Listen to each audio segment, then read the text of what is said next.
Astaghfirullah. Bismillahirrahmanirrahim.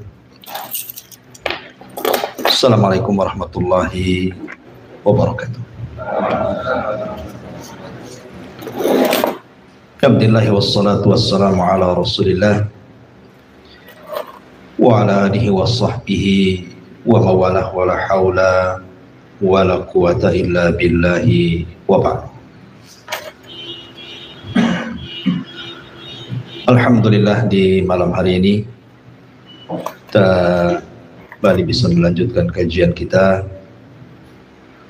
masih membahas tafsir suratul A'la, dan kita masuk pada ayat yang kedua dan seterusnya. A'udzubillahi minasyaitonir rajim. Bismillahirrahmanirrahim. Sabbihisma rabbikal a'la alladzi khalaqa fasawwa walladzi qaddara fahada. Di sini Allah Subhanahu wa taala berfirman, alladzi khalaqa, dialah Allah Subhanahu wa taala sang pencipta, fasawwa, lalu menyempurnakan ciptaannya.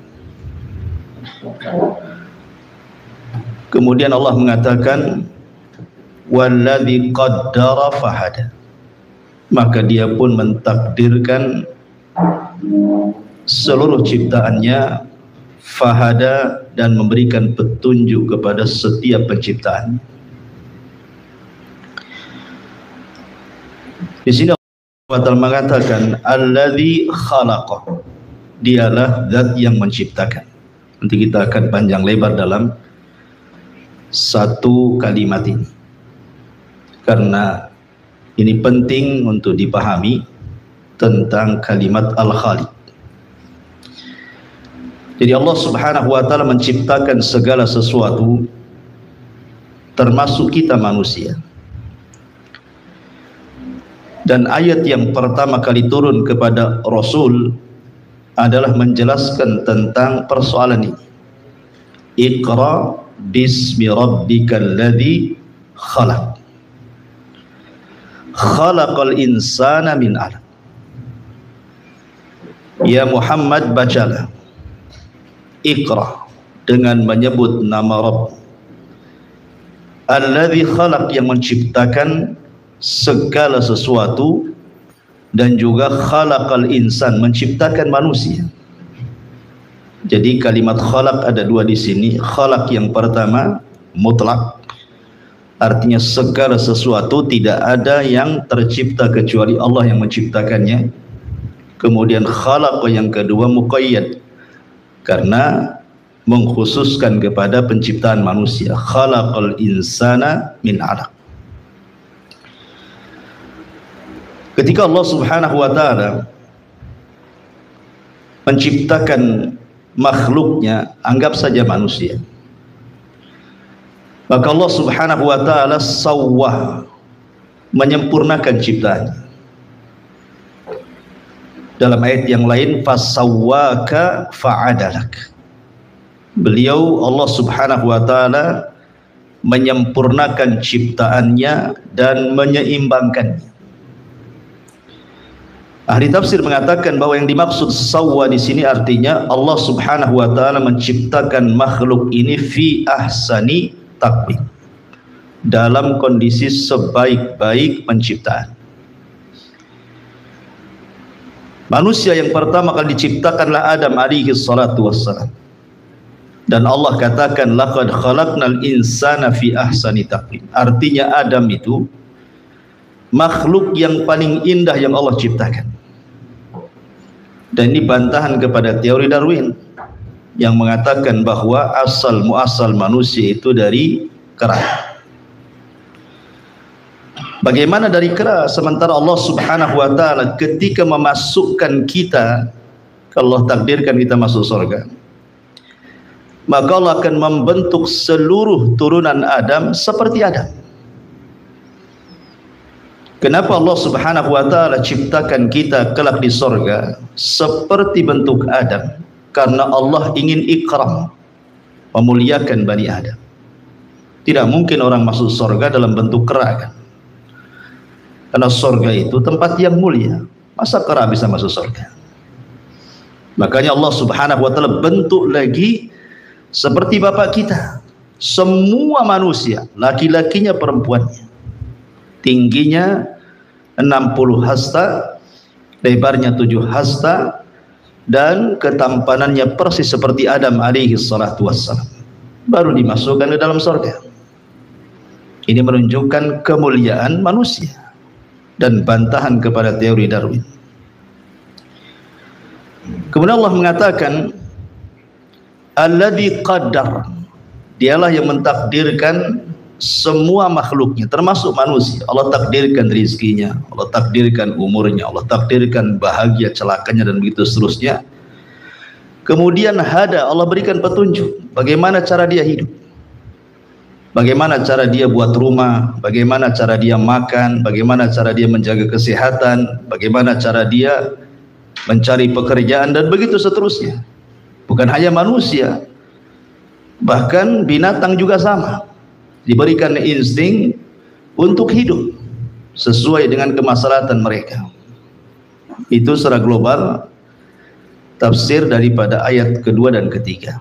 Baik, kita akan fokus pada kalimat alladzi khalaqa, dialah zat yang menciptakan.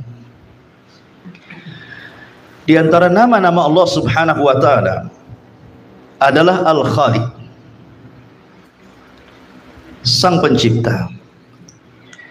Sebelum saya jelaskan mana ini, kita tahu bahwa di antara sifat dari sifat-sifat rububiyah Allah Subhanahu wa taala itu kembali kepada 5 sifat. Semua sifat rububiyah Allah Subhanahu wa taala itu kembali kepada 5 sifat. Pertama, sifatul khalqi, sifat bahwa Allah Subhanahu wa taala yang menciptakan semua makhluknya. Yang kedua, sifatul mulki, bahwa Allah Subhanahu wa taala yang menguasai seluruh makhluknya.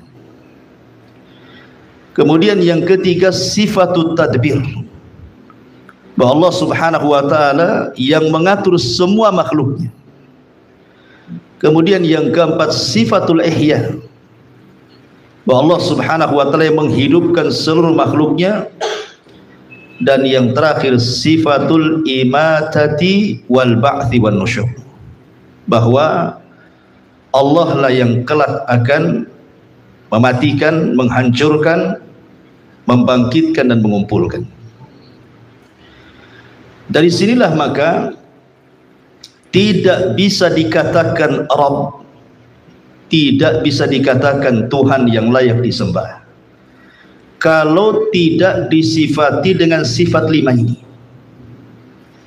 Kalau ada orang yang menganggap fulan Tuhan, benda ini Tuhan, pohon itu Tuhan, berhala ini Tuhan, maka kita bisa praktekkan dengan 5 sifat ini.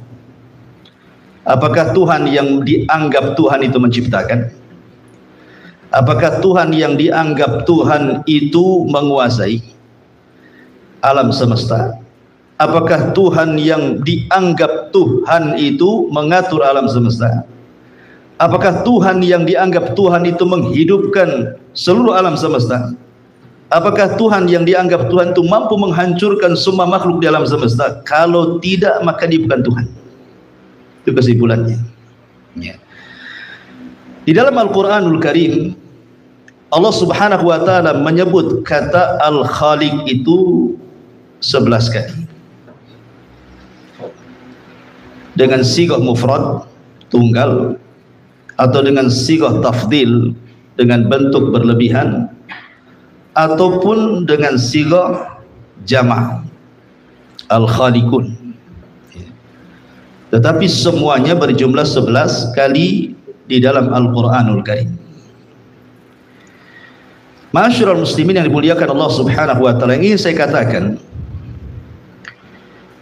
Di dalam Al-Quran itu ada dua kata, Al-Khaliq dan Al-Khalaq. Al-Khaliq dan Al-Khalaq. Apa maksudnya dan apa perbedaannya?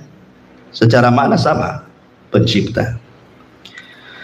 Sebagian ulama mengatakan bahwa Al-Khaliq itu mufrad, sang pencipta, artinya menciptakan sesuatu yang belum ada sebelumnya dan belum ada misal sebelumnya. Allah Subhanahu wa taala menciptakan makhluk di mana makhluk ini tidak ada sebelumnya dan tidak ada misal sebelumnya. Itu disebut Al-Khaliq. Tapi Khalaq ini artinya Allah Subhanahu wa taala menciptakan makhluk dari makhluk dan sifatnya terus menerus seperti manusia, terus menerus ada penciptaan. Atau dengan kata lain, ma'asyiral muslimin yang dimuliakan Allah Subhanahu wa taala, bahwa ketika Allah Subhanahu wa taala menciptakan makhluk itu ada dua perkara yang antum harus paham. Terkadang Allah Subhanahu wa taala menciptakan makhluk itu tanpa ada asal. Allah ciptakan dengan kalimat kun fayakun. Memang tidak ada sebelumnya, kemudian Allah ciptakan makhluk itu dengan kalimat kun fayakun. Jadi maka jadilah. Seperti contohnya Allah Subhanahu wa taala menciptakan arsy. Allah ciptakan dengan kun, jadi. Allah menciptakan kolam pena. Allah katakan pena kun fayakun. Jadi maka jadi pena. Allah menciptakan langit dan bumi. Allah katakan kun fayakun. Allah menciptakan nar, api. Allah menciptakan nur, cahaya. Allah menciptakan bumi atau turab. Semua dengan kata kun fayakun. Kemudian yang kedua, Allah Subhanahu wa taala menciptakan sesuatu dari sesuatu yang sudah diciptakan. Dengan kata lain, Allah menciptakan makhluk dari makhluk. Seperti Allah Subhanahu wa taala menciptakan nur, cahaya, dari cahaya tercipta malaikat. Berarti malaikat tercipta dari makhluk yang namanya cahaya. Dan cahaya diciptakan oleh Allah dengan kun fayakun. Kemudian Allah ciptakan nar, api. Dari api Allah ciptakan jin. Berarti jin tercipta dari makhluk yang namanya nar. Dan nar dicipta oleh Allah dengan kalimat kun fayakun. Kemudian Allah menciptakan turab. Menciptakan tanah dengan kun fayakun. Dari tanah itulah tercipta Adam alaihi salatu wassalam. Bisa dipahami? Jadi Allah Subhanahu wa taala menciptakan makhluk itu ada dua macam. Pertama, tidak ada materinya, langsung dengan kun fayakun. Kedua, Allah Subhanahu wa taala ciptakan makhluk dari materi yang sebelumnya sudah diciptakan Allah. Seperti malaikat, kemudian jin, manusia dan yang lainnya. Sebagianlah mengatakan bahwa asal ciptaan manusia itu asal ciptaan makhluk itu ada 4. Usulul khalqi namanya. Usulul khalqi itu arba'atun. Asal penciptaan itu ada 4 macam. Ada pertama dari nur, cahaya, kemudian dari nar, api, kemudian dari alma, air, kemudian dari turab, tanah. Dari nur tercipta malaikat. Dari nar tercipta jin. Dari air tercipta segala sesuatu yang memiliki ruh. Tumbuh-tumbuhan, binatang dan begitu seterusnya. Dan dari turab terciptalah Adam alaihi salatu wassalam. Baik, ma'asyiral muslimin yang dimuliakan Allah Subhanahu wa taala. Bicara tentang sifat Al-Khaliq, Allah Subhanahu wa taala sebutkan di dalam Al-Qur'an dan juga Nabi sallallahu alaihi wasallam menyebutkan dalam hadis Nabi sallallahu alaihi wasallam. Dari Al-Qur'an contohnya, Allah Subhanahu wa taala berfirman dalam surah Al-Hasyr 24, Huwallahul khaliqu al-bari'u al-musawwiru lahul asmaul husna. Dialah Al-Khaliq yang menciptakan. Dialah Al-Bari. Kalimat Al-Bari itu artinya yang Allah Subhanahu wa taala yang berusaha untuk membentuk, menyempurnakan ciptaannya. Al-Musawwir yang merancang sedemikian rupa. Makanya Allah Subhanahu wa taala mengatakan alladzi khalaqaka. Di situ ada nama Al-Khaliq. Fasawwaka fa'adalak. Di situ ada nama Al-Bari. Fi ayyi syai'in ma syaa rakkabak. Itu di situ ada musawwir. Biar antum paham. Ketika manusia membentuk atau membangun rumah, ada 3 pekerjaan kan ketika membangun rumah itu.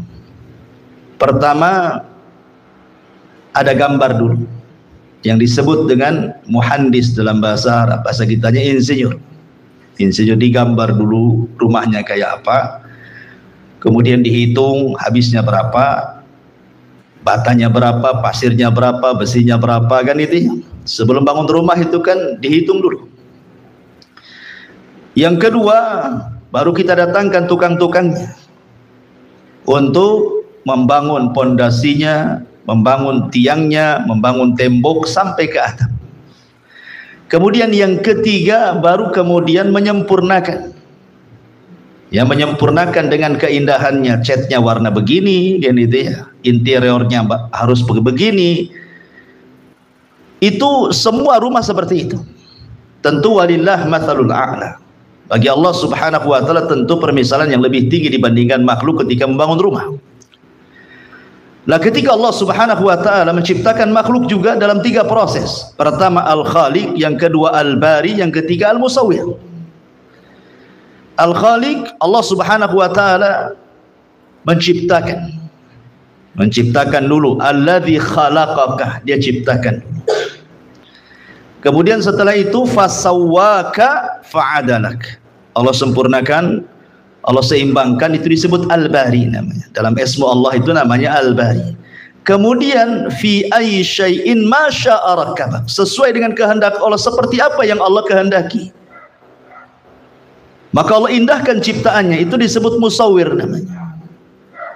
Lah, begitulah ketika Allah Subhanahu wa taala menciptakan makhluknya. Ma'asyiral muslimin yang dimuliakan Allah Subhanahu wa taala, dalam hadis Nabi sallallahu alaihi wasallam juga menyebutkan kalimat Al-Khaliq, seperti Allah mengatakan, Rasul mengatakan la ta'ata li makhluqin fi ma'siyatil khaliq. Tidak ada ketaatan kepada makhluk, tidak ada ketaatan kepada makhluk dalam rangka bermaksiat kepada Al-Khaliq yang menciptakan. Ma'asyiral muslimin yang dimuliakan Allah Subhanahu wa taala. Adapun makna Al-Khaliq sendiri, apa sih makna Al-Khaliq itu? Ada 3 makna. Di dalam Al-Quranul Karim ada 3 makna ketika para ulama menjelaskan makna Khaliq di sini. Yang pertama, ijadus syai'i minal adam. Menciptakan sesuatu dari ketidakadaan, itu disebut Al-Khaliq, menciptakan. Menciptakan sesuatu dari ketidakadaan. Seperti Allah mengatakan Allahu khaliqu kulli syai'in wa huwa ala kulli syai'in wakil. Dalam surah Zumar Allah mengatakan ayat ke-62, Allah dialah Al-Khaliq yang menciptakan kulla syai'in, segala sesuatunya, dari yang tidak ada menjadi ada. Ini mana yang pertama. Makanya ketika ada seorang sahabat bertanya kepada Nabi sallallahu alaihi wasallam, ya Rasulullah, aina kana rabbuna qabla an yakhluqal khalqa? Rasul, di mana dahulu Rabb kita berada sebelum dia menciptakan makhluknya? Nabi sallallahu alaihi wasallam ditanya, di mana Allah Subhanahu wa taala berada sebelum Allah menciptakan makhluknya?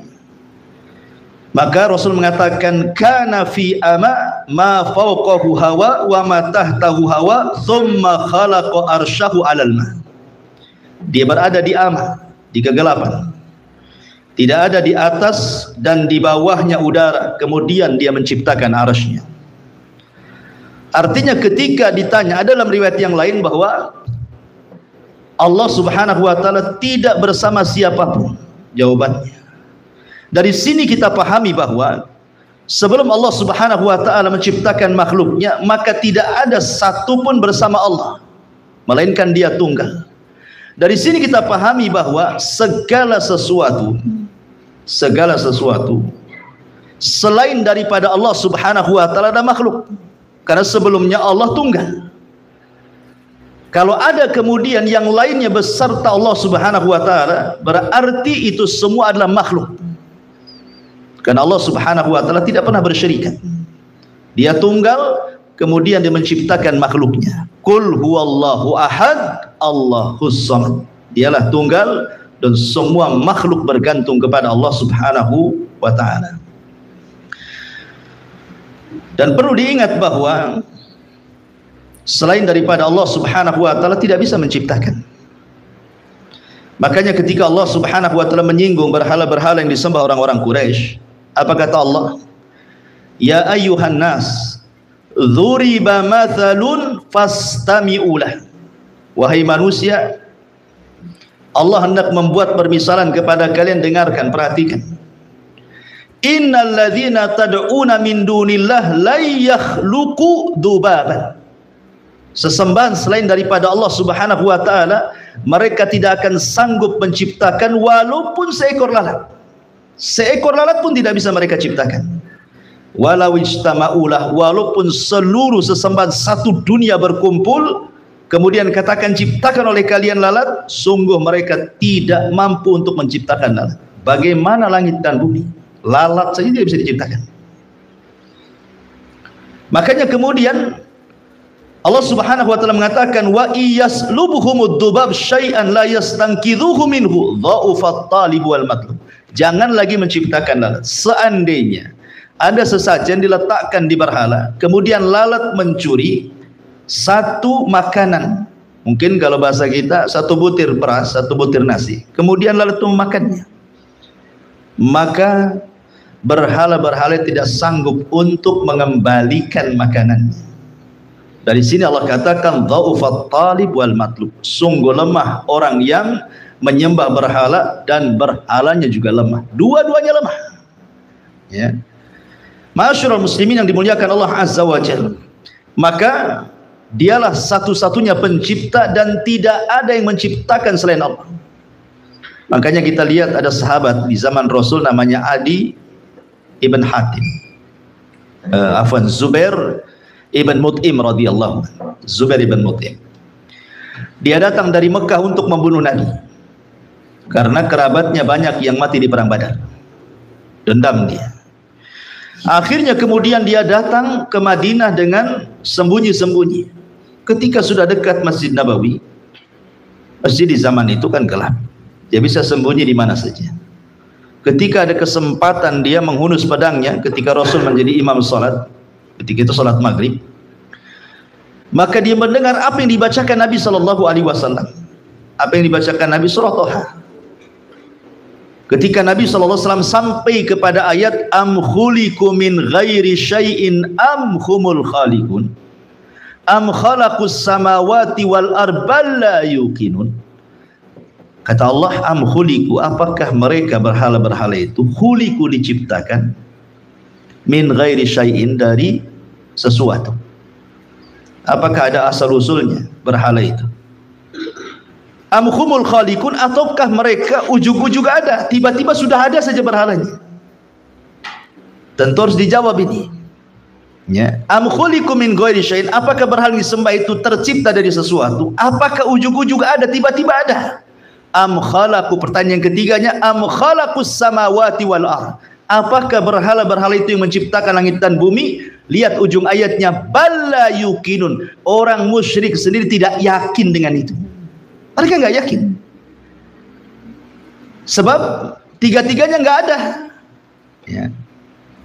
Kalau seandainya, mungkin yang pertama bisa dijawab, am khuliqu min ghairi syai'in, apakah mereka diciptakan dari segala sesuatu? Jawabannya harus iya. Karena berhala yang mereka sembah dipahat dari batu, Lah, kalau dia Tuhan, kenapa pula dipahat dari batu? Ataupun amhumul khaliqun, ataukah mereka tercipta dengan sendirinya? Mustahil. Oh, mereka yang menciptakannya, mereka yang membuatnya.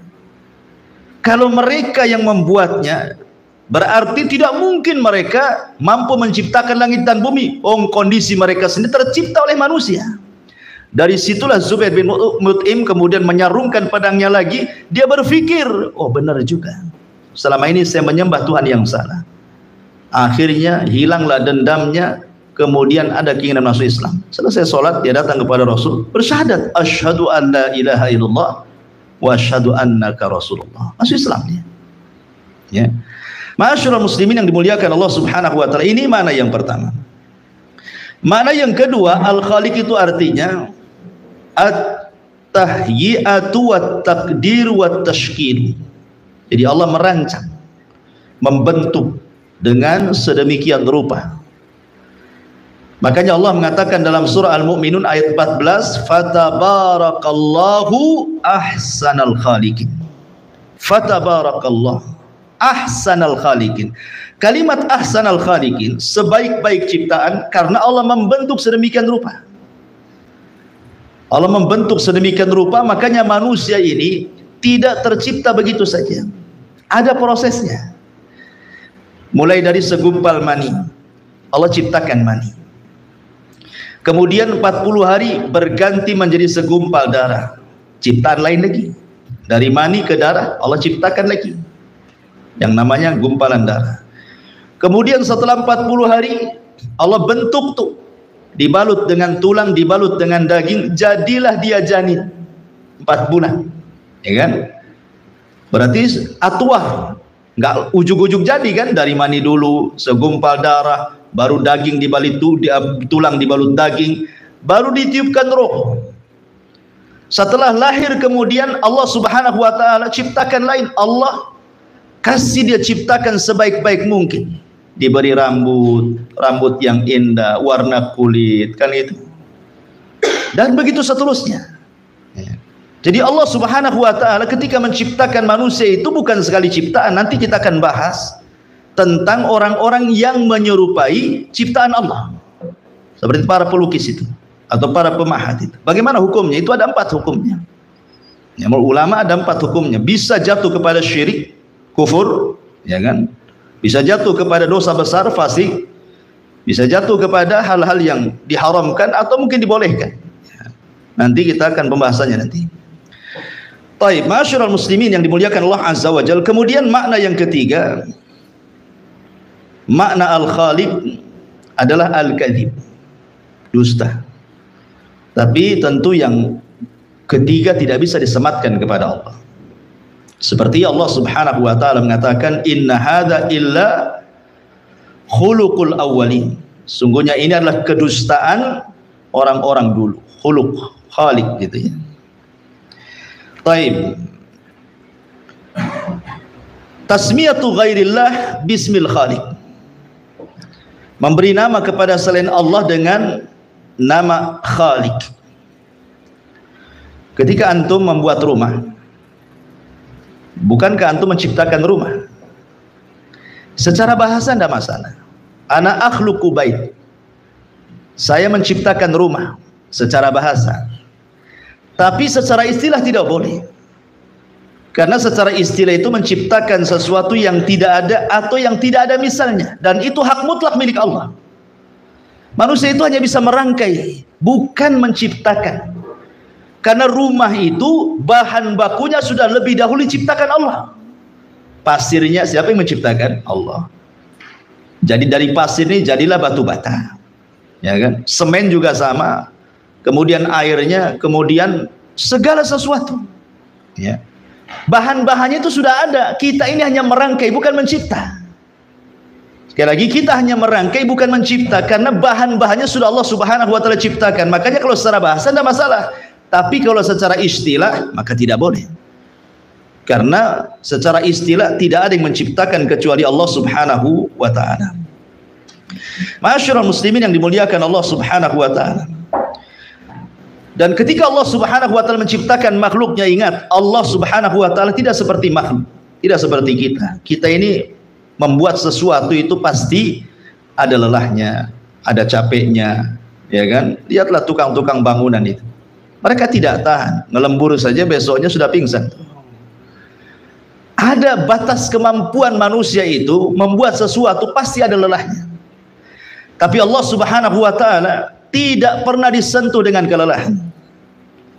Ketika berkata orang Yahudi, "Innallaha khalaqal khalqa fi sittati ayyamin wa faragha minal khalqi yaumal jum'ati wastaraha yaumas sabti fa akdzabahumullahu dzalika faqala ma massana min lughub." Orang Yahudi mengatakan di zaman Nabi, sungguhnya Allah Subhanahu wa taala ketika menciptakan makhluknya, maksudnya langit dan bumi, pada 6 hari. Maka selesai di hari Jumat, karena dimulainya di hari Ahad. Selesailah di hari Jumat Allah menciptakan langit dan bumi itu. Apa kata orang Yahudi? Wastaraha yaumas sabti. Maka Allah pun istirahat di hari Sabtu. Seolah-olah Allah lelah. Ketika menciptakan langit dan bumi 6 hari, hari Sabtunya lelah untuk istirahatnya. Maka Allah Subhanahu wa taala dustakan kata-kata orang-orang Yahudi itu, dan Allah Subhanahu wa taala turunkan surah Qaf ayat 38. Walaqad khalaqnas samawati wal arda wama bainahuma fi sittati ayyamin wama massana min lughub. Dan sungguh kami ciptakan langit-langit dan bumi itu dan di antara keduanya pada 6 hari, dan tidaklah kami disentuh dengan kelelahan. Allah bantah dalam Al-Quran, Allah tidak pernah lelah. Allah tidak pernah lelah. Karena manusia ini kalau lelah, bisa bermasalah kepada bangunan yang dibangunnya, atau bermasalah kepada dirinya. Ya kan? Pamannya dia ngantuk, tidur, jatuh dia dari ketinggian. Lagi masang atap ngantuk, enggak jatuh. Atau kelalaian dia ketika memasang sesuatu dalam bangunan bisa roboh. Ya. Sehingga kemudian mustahil Allah disentuh dengan kelelahan, karena lelah itu identik dengan istirahat, istirahat identik dengan ngantuk, akhirnya tidur kan begitu. Makanya ketika dulu saya ceritakan Nabi Musa alaihi salatu wassalam, ketika bertanya apakah Allah Subhanahu wa taala itu tidur, diutus malaikat. Kemudian Musa suruh berdiri, tangan kanannya memegang qaruruh botol, tangan kiri juga sama, suruh berdiri seperti ini, jangan bergerak. Lama Musa berdiri, akhirnya ngantuk dia. Ketika ngantuk pertama, jatuh botol di tangan kiri. Kemudian akhirnya tertidur, jatuh lagi. Maka malaikat mengatakan, ya Musa, kalau Allah tersentuh dengan kantuk dan tidur, seperti itulah alam semesta, hancur jadinya. Ya. Ma'asyiral muslimin yang dimuliakan Allah Subhanahu wa taala. Baik. Al-Khaliq Subhanahu wa taala yakhluqu ma yasha. Kemudian waqta ma yasha kaifa ma yasha. Allah itu menciptakan sesuka hatinya. Begitu juga waktunya Allah menciptakan sesuka-suka dia kapan waktunya. Termasuk juga cipta yang diciptakan sesuka dia ciptakan. Allah mengatakan la tas'al amman yaf'al wa hum yus'alun. Jangan tanya apa yang Allah lakukan. Bahkan Allah akan tanya apa yang kalian lakukan. Karena Allah Subhanahu wa taala itu ketika berkehendak menciptakan sesuatu, maka itu sesuai dengan kehendak Allah, tidak bisa diatur. Tidak ada yang bisa mengatur Allah Subhanahu wa taala. Makanya Allah mengatakan dalam surah Asy-Syura ayat 49 sampai 50, lillahi mulkus samawati wal ar yakhluqu ma yasha yahabu liman yasha inathan wa yahabu liman yasha ad-dzukura. Allah lah pemilik langit dan bumi, dia menciptakan sesuai kehendaknya. Terkadang Allah menganugerahkan kepada orang yang dikehendakinya terciptalah perempuan, ataupun menghendaki tercipta laki-laki. Lihat ketika keluarga Imran bernazar ingin punya anak laki-laki supaya bisa berkhidmat ke Baitul Maqdis. Rupanya mengandunglah perempuan Maryam. Karena Allah yang berkehendak kan itu. Kita berkehendak, Allah pula tidak berkehendak, tidak terjadi. Allah berkehendak, kita pula tak berkehendak, pasti terjadi. Karena yang namanya Allah Subhanahu wa taala menciptakan sesuatu pasti ikut maratibut takdir. Dipastikan ikut maratibut takdir. Apa maratibut takdir? Al-ilmu, al-kitabatu, al-masyiatu, al-khalq. Itu disebut maratibut takdir. Maratibut takdir itu artinya tingkatan-tingkatan takdir. Kalau orang awam mungkin beriman kepada takdir, cukup mengatakan apa yang Allah kehendaki terjadi, apa yang tidak Allah kehendaki tidak terjadi. Itu iman kepada takdir masyarakat awam, seperti itu. Tapi kalau bagi antum para thalabatul ilmi, ya bukan hanya sekedar ini. Harus paham namanya maratibut takdir namanya. Pertama, al-ilmu. Ketika Allah Subhanahu wa taala sebelum menciptakan sesuatu, maka Allah Subhanahu wa taala dengan pengetahuannya yang luas, maka Allah sudah menggambarkan apa yang akan diciptakannya. Kemudian setelah itu Allah catat apa yang akan diciptakannya itu di tempat yang disebut dengan Lauhil Mahfuz. Kemudian setelah itu Allah Subhanahu wa taala ketika menciptakan itu pasti atas kehendaknya, ada masyiah, kehendak.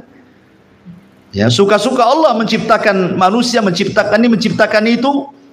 Tetapi yang jelas bahwa tidak ada penciptaan Allah itu yang sia-sia.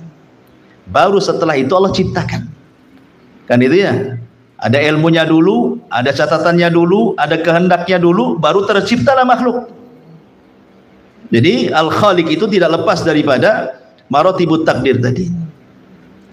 Ma'asyiral muslimin yang dimuliakan Allah Subhanahu wa taala.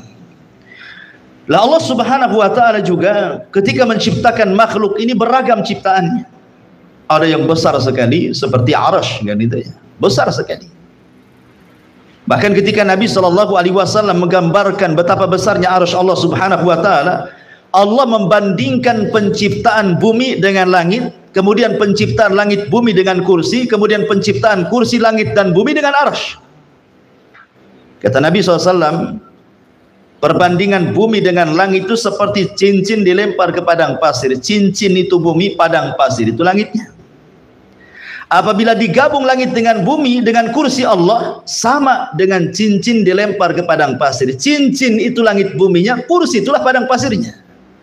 Apabila disatukan nih, mulai dari kursi, langit, bumi dengan arasy Allah Subhanahu wa taala, maka ibarat kita melempar cincin di padang pasir. Cincin itulah kursinya, langitnya, buminya, padang pasir itu arasy-nya. Gimana yang menciptakan arasy-nya? Allahu Akbar. Tentu Allah lebih besar daripada itu, kan begitu. Jadi Allah Subhanahu wa taala menciptakan makhluk beragam untuk menunjukkan bahwa Dia adalah Al-Khaliq, pencipta. Mampu menciptakan segala sesuatu. Dari yang besar sampai yang kecil. Makhluk Allah tidak mungkin menciptakan seperti yang Allah ciptakan. Manusia hanya merangkai. Dan itu pun terbatas. Ketika Allah Subhanahu wa taala menciptakan manusia, terus Allah ciptakan. Kulla yaumin huwa fi sya'n. Setiap hari Allah itu sibuk. Ya, melahirkan ini, mematikan ini, melahirkan ini, mematikan itu. Artinya kan di sini penciptaan terus berlangsung tuh. Setiap hari Allah ciptakan manusia. Sekarang ada pabrik, coba memproduksi apa? Sampai di mana kuatnya pabrik memproduksi sebuah barang? Pasti ada rusaknya mesin itu. Ada lelahnya. Nah, pasti ada lelahnya, kan gitu ya. Tidak mungkin istimrar seperti itu, kan? Dari situ saja menunjukkan kelemahan kita dan kekuatan Allah Subhanahu wa taala. Ma'asyiral muslimin yang dimuliakan Allah Azza wa Jalla. Tetapi di sana ada makhluk-makhluk Allah yang Allah muliakan. Dengan cara Allah ciptakan langsung dengan kedua tangannya. Seperti dalam sebuah hadis dari Abdullah ibn Umar radhiyallahu anhuma, Rasul mengatakan, "Khalaqallahu arba'ata asya biyadi." Allah Subhanahu wa taala menciptakan 4 perkara dengan tangannya. Yang pertama ada, Allah ciptakan langsung dengan tangannya. Makanya disinilah kenapa iblis hasad. Karena iblis tidak diciptakan langsung dengan tangan, diciptakan dari api. Kenapa Allah ciptakan dengan tangannya? Supaya memadamkan kesombongan iblis. Itu keutamaan, ya kan? Kemudian yang kedua,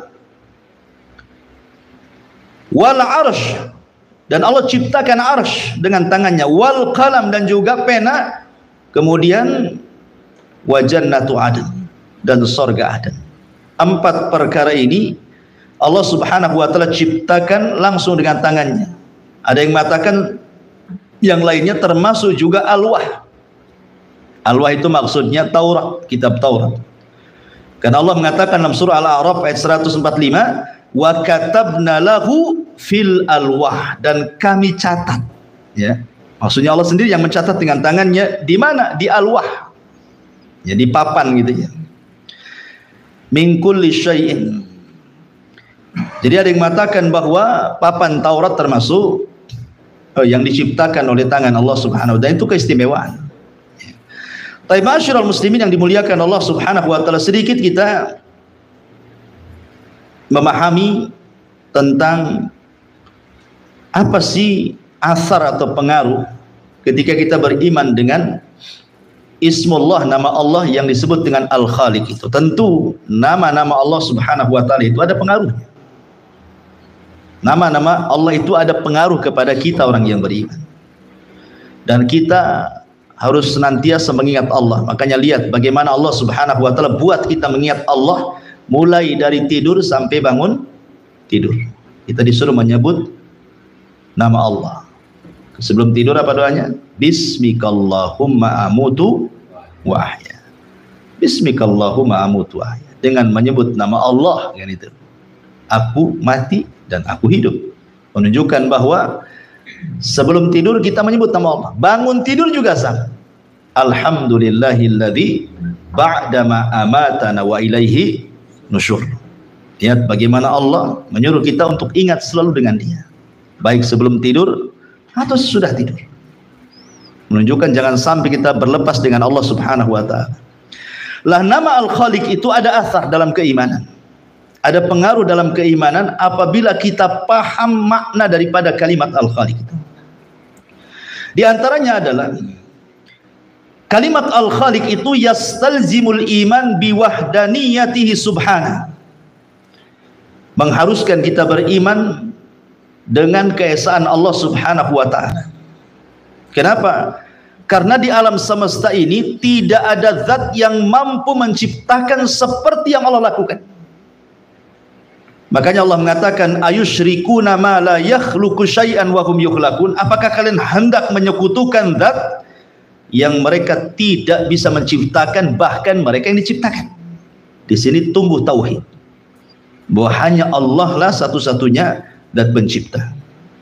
Kemudian yang kedua, Al-Khaliq di sini yadullu ala sifatihi subhanahu al-ukhra kal hayati wal qudrati wal ilmi wal iradati wal hikmati id la yumkin an yakuna khaliqan ghaira qadirin wala muridin wala alimin bima khalaq au annahu laysa lahu fima khalaqa hikmatan wala illatan. Ketika kita sebut nama Khaliq, itu mengharuskan ada sifat-sifat yang lainnya yang nempel dari sifat Al-Khaliq itu. Seperti al-haya kehidupan, al-qudrah kemampuan, al-ilmu pengetahuan, al-iradah kehendak, al-hikmah adanya kebaikan. Karena tidak mungkin Allah Subhanahu wa taala menciptakan sesuatu tanpa ada kemampuan menghidupkan, atau tanpa ada kemampuan untuk menciptakan yang diciptakannya, atau tanpa ada pengetahuan, atau tanpa ada keinginan, atau tanpa ada hikmah kebaikan di dalamnya. Makanya kalimat Khaliq ini nanti akan nempel sifat-sifat yang lain di situ.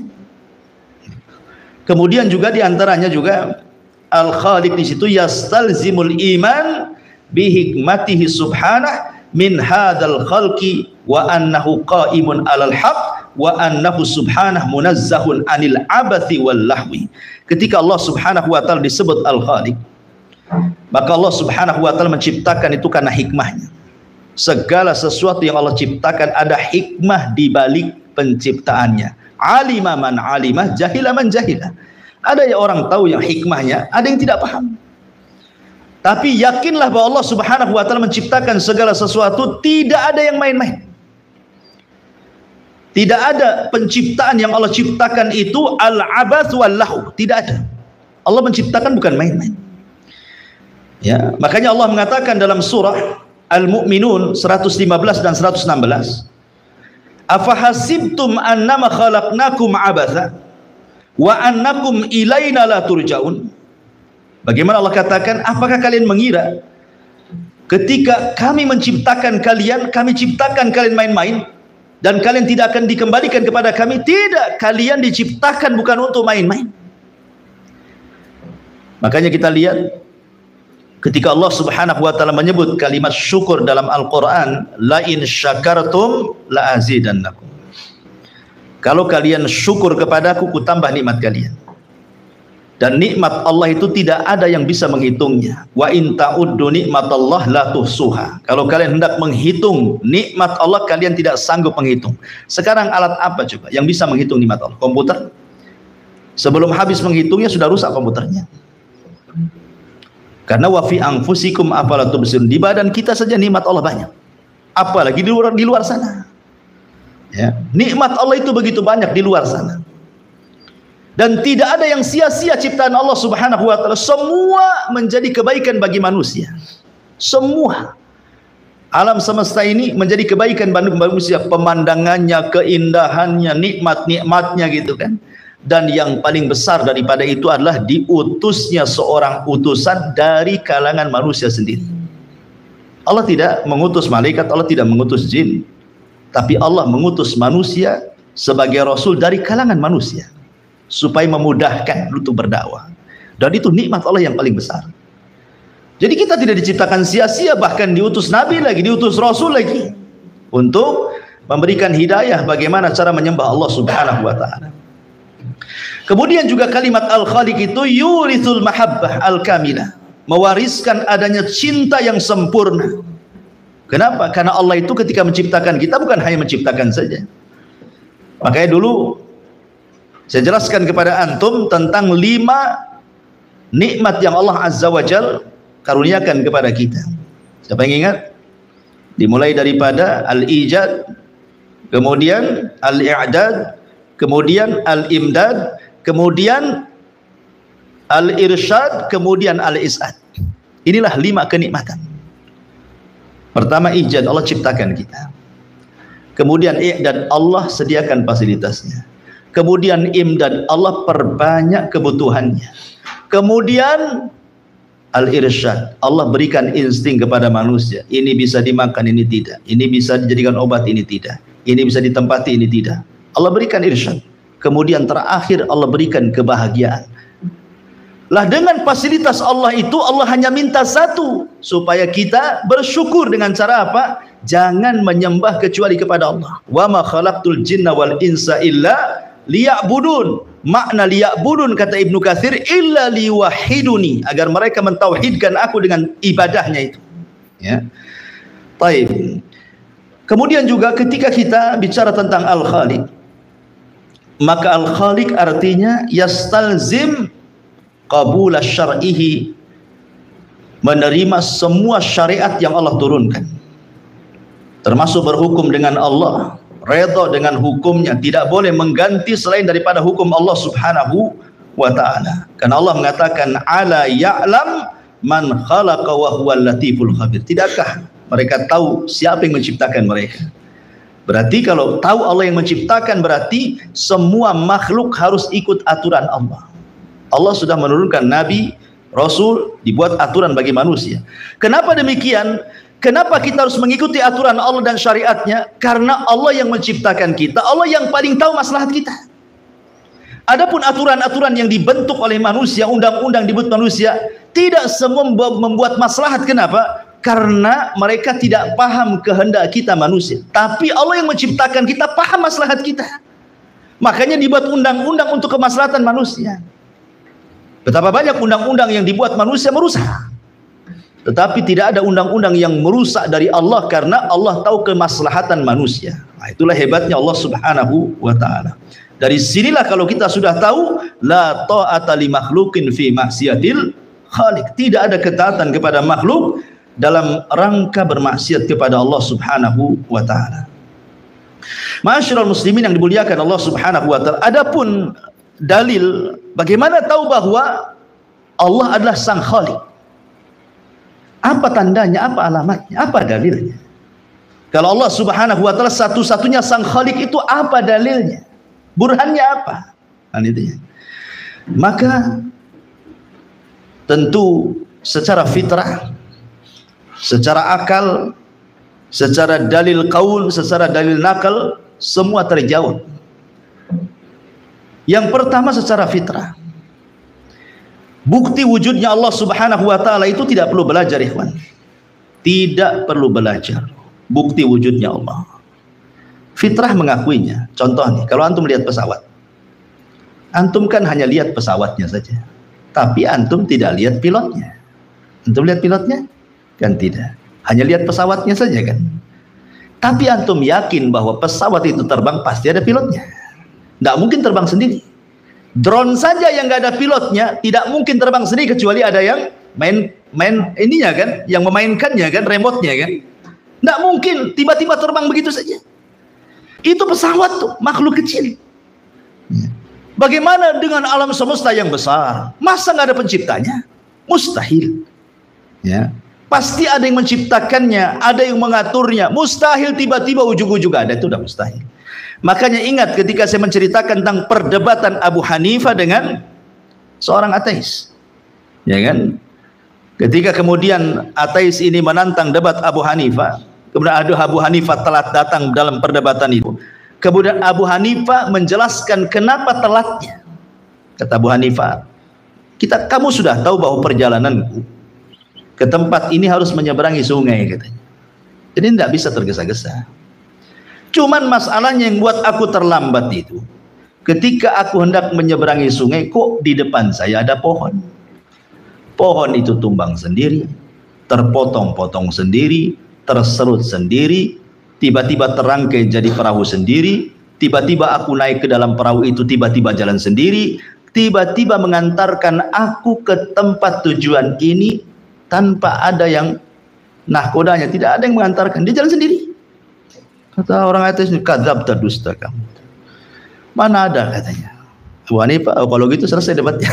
Kenapa?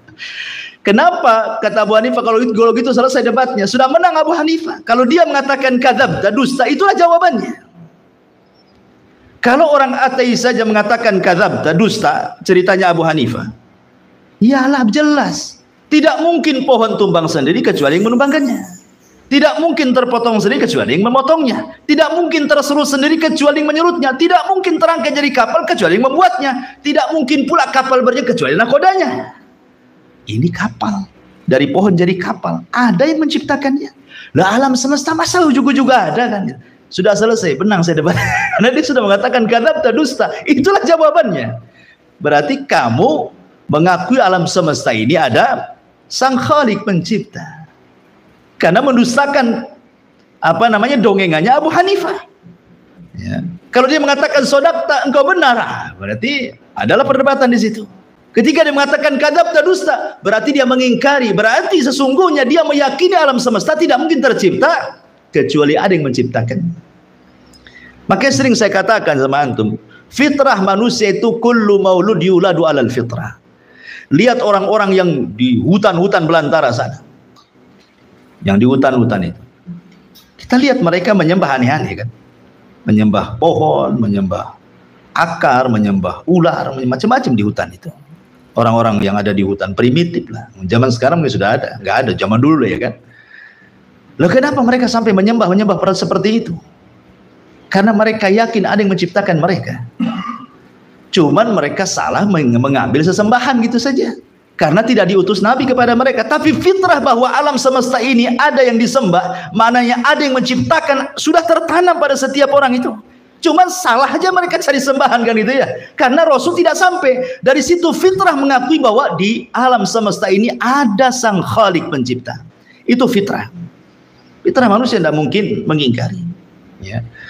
Ma'asyiral muslimin yang dimuliakan, adapun secara dalil hissi, indrawi, ya, kita dapat mendengar, menyaksikan ada orang berdoa tiba-tiba dikabulkan doanya, atau kita sendiri berdoa kemudian setelah itu dikabulkan doanya.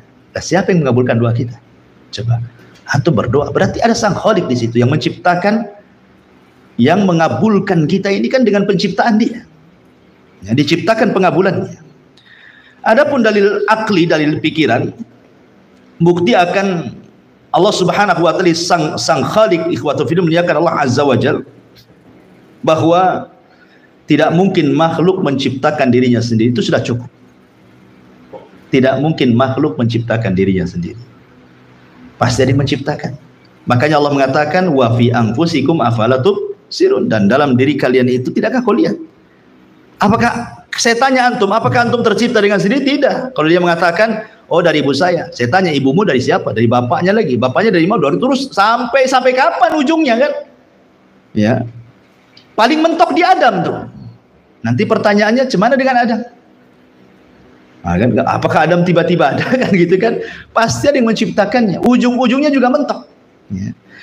Adapun dalil kaun sudah jelas lah, adanya alam semesta, adanya langit, bumi, angin, oksigen, macam-macam itu bukti adanya sang pencipta. Adapun dalil-dalil berserak di dalam Al-Quran, bahkan kitab-kitab langit yang Allah Subhanahu wa taala turunkan mulai dari Suhuf, Taurat, Zabur, Injil, Quran, menetapkan adanya sang Khaliq.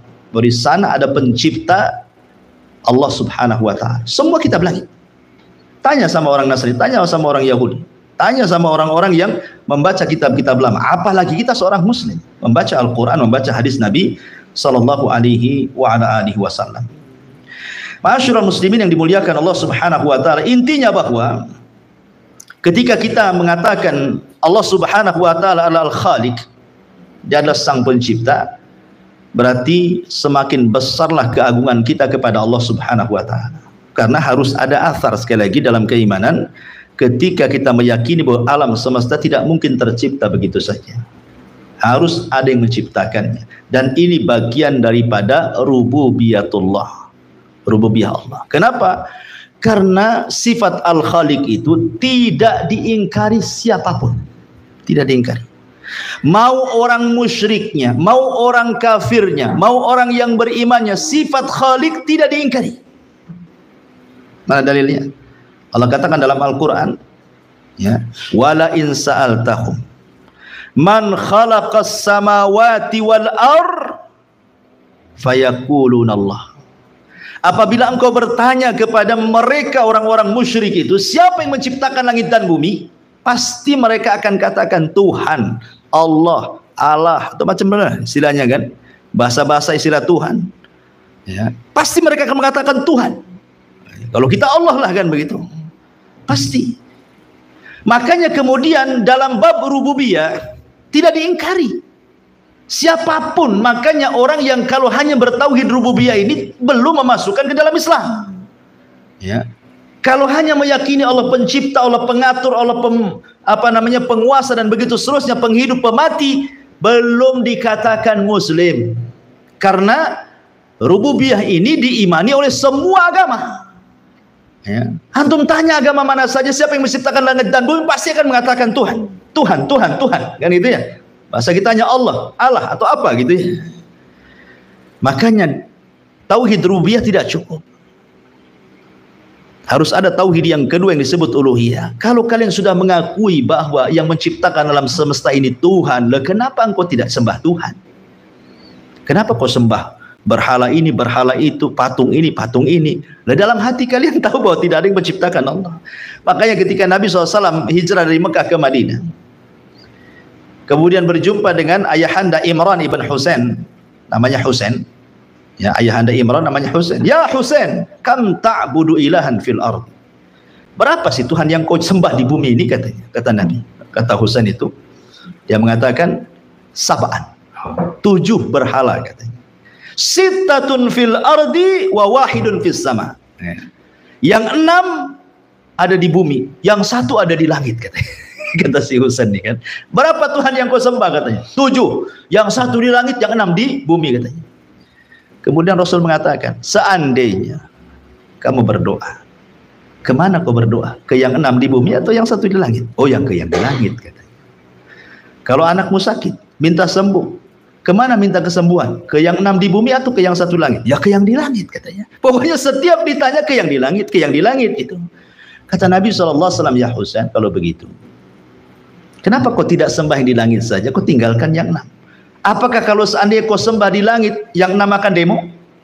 Oh enggak, yang di atas lebih kuat daripada yang di bawah. Kalau sudah begitu, sembahlah yang kuat, tinggalkan yang lemah. Masuklah ke dalam Islam. Akhirnya bersyahadat dia. Asyhadu an la ilaha illallah wa asyhadu annaka Rasulullah. Ya. Ma'asyiral muslimin yang dimuliakan Allah Azza wa, karena keberadaan Sang Khalik di atas ketinggian, ya. Sabbihisma rabbikal a'la, itu tidak bisa diingkari. Tidak bisa diingkari siapapun. Coba antum lihat, siapapun yang naik pesawat, mau mukminnya, mau kafirnya, mau musyriknya, di atas pesawat. Kemudian pesawatnya menabrak awan-awan yang kayak cadas. Kata pilot, sebentar lagi pesawat mau jatuh. Kira-kira apa yang terjadi? Semua berdoa. Kemana mereka berdoa?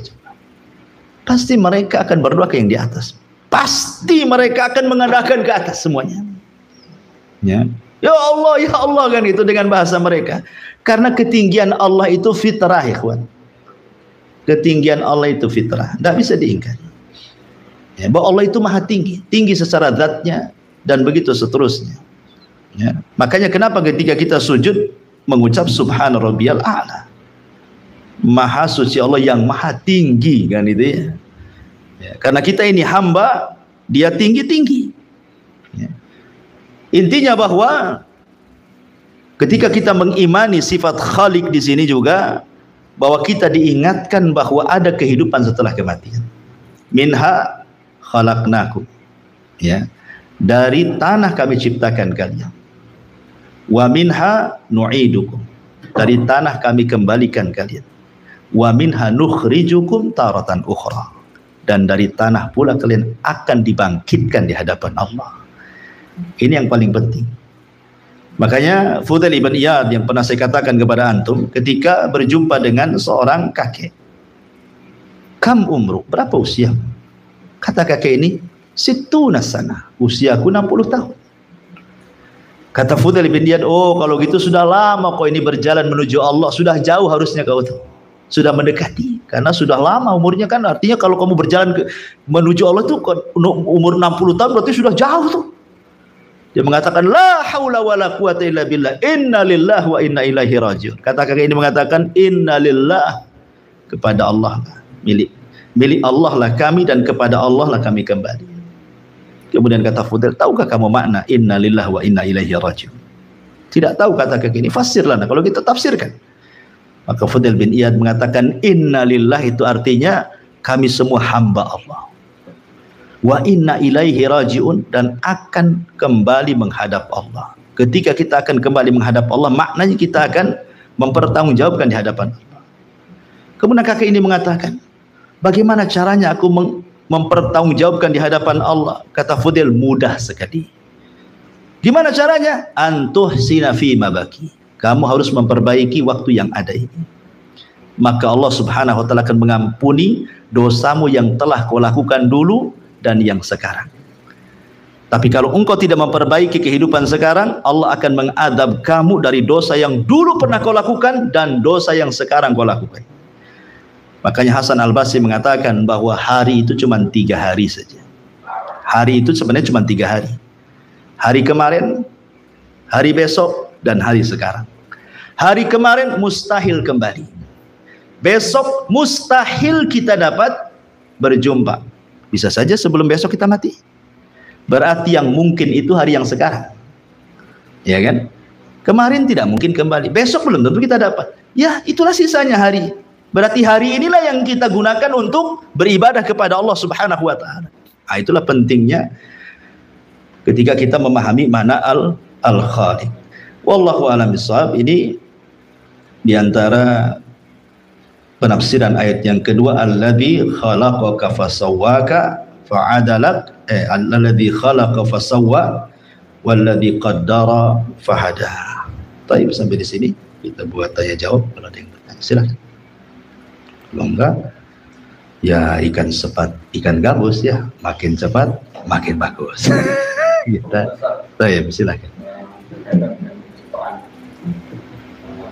Allah dengan kalimat kun fayakun itu, iya, kan terang dengan milik Allah. Baik. Terkadang kita mendengar komentar saudara kita yang menggunakan hal itu bagaimana? Kadang entah tujuannya atau dukun gitu. Dukun ataupun dia kun fayakun gitu. Nggak bisa, nggak boleh. Ya, itu tukang sulap yang gitu-gitu biasa. Itu dusta kalau dia mengatakan kun fayakun. Mamanya tukang sulap kan, dia nutupi botol dengan kain, nanti botolnya jadi dari botol kaca jadi botol plastik gitu kan, kun fayakun. Nah, itu sedang berdusta dia. Nggak ada yang bisa kun fayakun kecuali Allah Subhanahu wa Ta'ala. Tidak ada. Itu semua para pendusta, tukang sulap, ya, atau mungkin bahasa kitanya simsalabin abrakadabraka. jadi nggak bisa. Itu tukang sulap, itu penipu. Kun fayakun itu mutlak milik Allah. Makanya ketika orang-orang Nasrani, mereka menganggap bahwa Isa itu adalah anak Tuhan, maka Allah Subhanahu wa Ta'ala katakan, inna mathala Isa kamathali Adam, khalaqahu min turab, thumma yaqulu kun fayakun, thumma qala lahu kun fayakun. Sungguhnya permisalan Adam itu, permisalan Isa itu sama dengan Adam.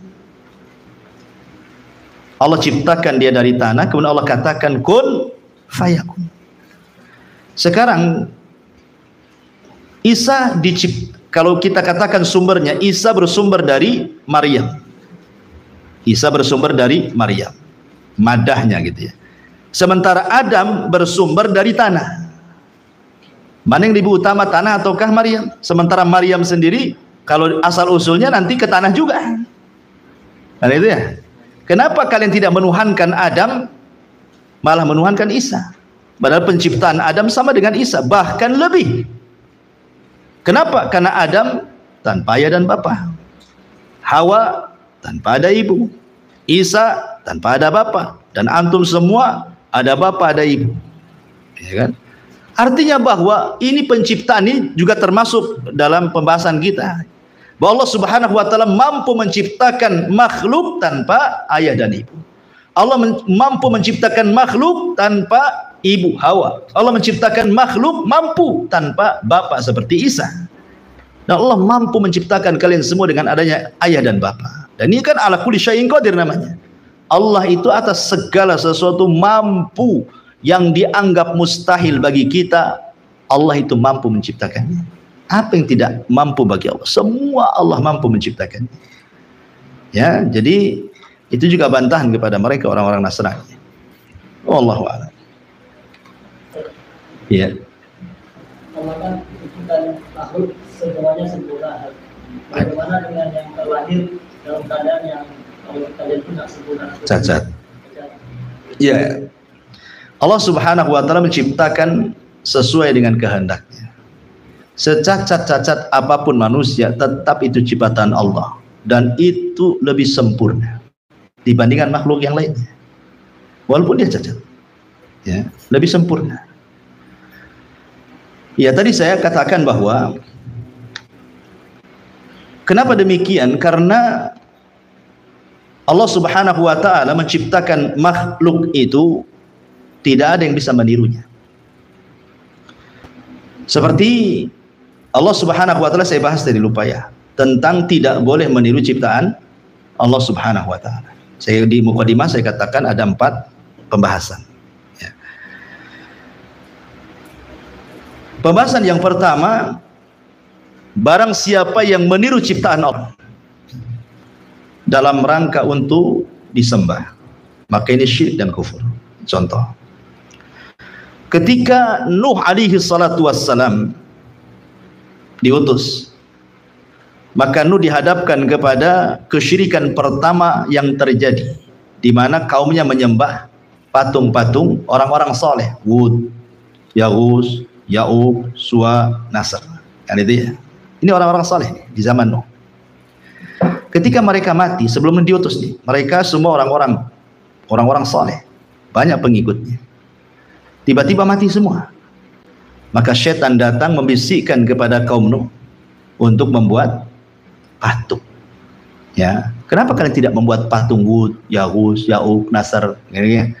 Untuk apa? Ya, mereka kan orang baik-baik, supaya terkenang kebaikannya. Maka dibuatlah patung. Pembentuk pertama belum menyembah, Kemudian yang kedua diproduksi banyak-banyak. Baru generasi ketiga menyembahnya. Kalau tujuan membuat ciptaan Allah ini kan membuat persis seperti ciptaan Allah kan gitu ya. Dibuatnya patung Wad seperti Wad, dibuatnya patung Suwa seperti Suwa kan itu. Tujuannya apa? Disembah. Atau contoh yang lain Samiri. Ketika dia membuat anak patung sapi, ya kan? Kan persis seperti sapi. Persis seperti ciptaan Allah, dibuatnya patung sapi dari emas. Kemudian Samiri mengatakan, lihat Musa salah alamat, jauh-jauh jadi Tuhannya ke Bukit Saina, padahal di sini Tuhannya katanya. Kurang ajar tuh sama Musa itu, Samiri. Akhirnya orang sembah Samiri, patung Samiri ini. Akhirnya orang kufur. Kalau tujuan kemudian membentuk seperti ciptaan Allah Subhanahu wa taala, ini syirik. Kalau dalam rangka disembah. Ini syirik, ini kufur, keluar dari Islam, kafir, masuk neraka, khalidan fihi. Dia dikekalkan di dalamnya. Karena tujuannya menciptakan makhluk seperti yang Allah ciptakan dalam rangka menyekutukan Allah. Ini satu. Yang kedua, dia membentuk ciptaan itu ingin menyerupai ciptaan Allah, bukan dalam rangka disembah. Dia ingin menyerupai ciptaan Allah. Dia buat boneka, bagaimana boneka ini bisa tertawa, bisa tersenyum, bisa berkedip matanya, bisa berjalan dan begitu seterusnya, ya kan? Kalau tujuannya ingin menandingi ciptaan Allah, ya, ingin menyerupai betul seperti yang Allah ciptakan, ini juga kekufuran. Tidak boleh. Ya, karena tujuannya ingin menyerupai ciptaan Allah, ingin jadi tandingan bagi Allah Subhanahu wa taala, maka tidak boleh. Kemudian yang ketiga, tidak ada niat untuk menyembahnya, tidak ada niat juga untuk menandingi ciptaan Allah. Tapi dia hanya menciptakan, mungkin seorang pelukis, seorang seniman, karena cinta saja, dia suka ngelukis, nengok pohon kelapa dilukis, nengok kucing dilukis, nengok antum dilukis.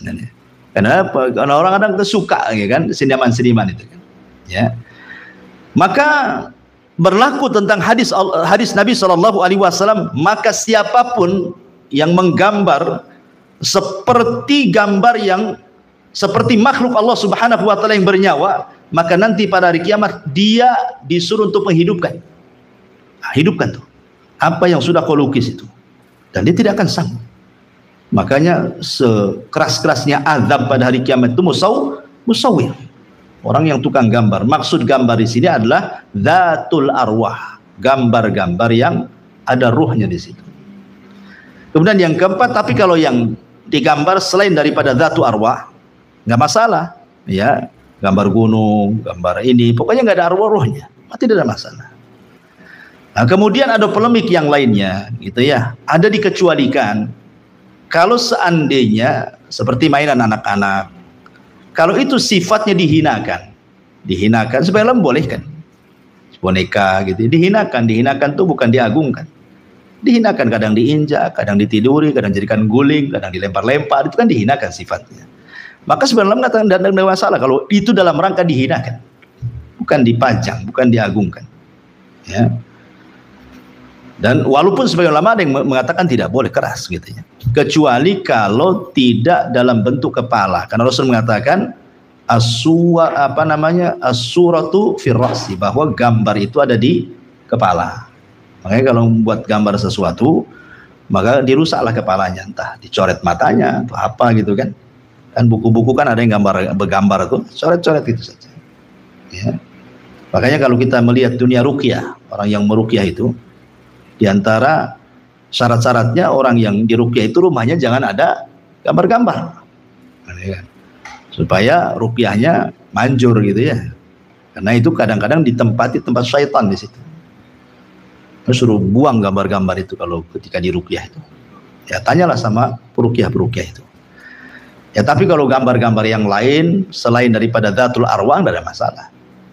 Ya, wallahu a'lam. Cuman polemik ulama juga tentang foto. Ya, tentang kamera, handphone, termasuk gambar, yang mengatakan tidak. Ya, karena itu sama dengan orang bercermin. Ya kan, orang bercermin kan nampak kita. Cuman kalau bedanya, kalau cermin itu hilang dengan hilangnya kita, kalau ini tersimpan gitu saja. Walaupun juga sebagian yang lain mengatakan tetap gambar. Ada yang sampai mengatakan walaupun foto tetap gambar. Dan hanya dibolehkan itu dalam kondisi-kondisi darurat, seperti untuk KTP, untuk apa dan lain sebagainya. Nah, ini juga kalau kita mau dalami soal hukum gambar itu memang kemana-mana hukumnya. Ya. Wallahu a'lam. Segera cukup. Subhanakallahumma bihamdika asyhadu an la ilaha illa anta astaghfiruka wa atubu ilaik. Allah ta'ala. Assalamualaikum warahmatullahi wabarakatuh.